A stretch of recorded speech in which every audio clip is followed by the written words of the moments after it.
Tu l'as sûrement vu passer, toi aussi, ce fameux appel au 10 septembre. Comme un mot glissé dans la poche des gens fatigués, une promesse floue, un rendez-vous lointain. J'ai une question. Quand la maison brûle, est-ce qu'on attend 2 mois pour appeler les pompiers?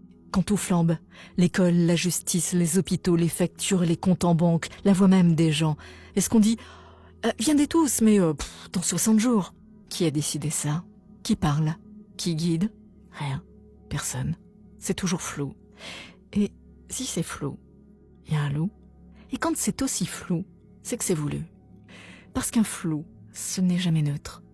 Un flou, c'est ce qui permet les manipulations, les débordements contrôlés, les pièges doux. Et ceux qui se lèvent trop tôt, trop fort, trop visibles, ils payent parfois le prix fort. Alors oui, il faut de la lucidité, pas de panique, pas de naïveté non plus. Et surtout, pas d'attente. On est là, en plein été, les plages sont vides, les restos aussi. Les gueux n'ont plus une thune, les bas de laine sont éventrés et le frigo sonne creux. La France n'est pas en vacances, elle est en pause forcée. Elle survit dans les courants d'air, pendant que le Parlement roupille sous la trêve estivale et que les gueux comptent les centimes. Et pendant ce vide, ce flottement, on aurait le champ libre pour créer, pour se relier, pour refuser, pour agir maintenant. Mais au lieu de ça, on nous propose un simulacre, une attente, un grand moment pour faire ensemble.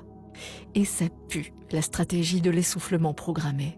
Crée une attente, laisse monter la vapeur, ne propose aucun exutoire tactique, laisse les gens se fatiguer tout seuls. Et après ils auront l'impression d'avoir agi, mais ça se résoudra en murmure.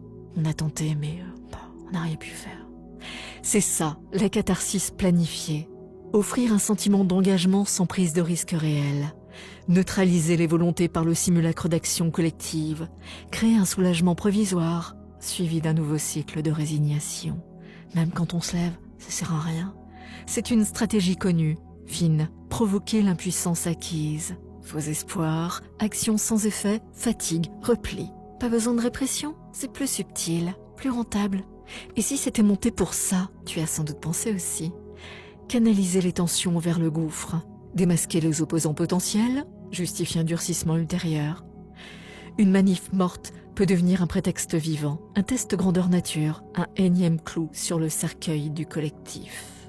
Alors non, je ne juge pas, je ne prétends pas savoir, je regarde.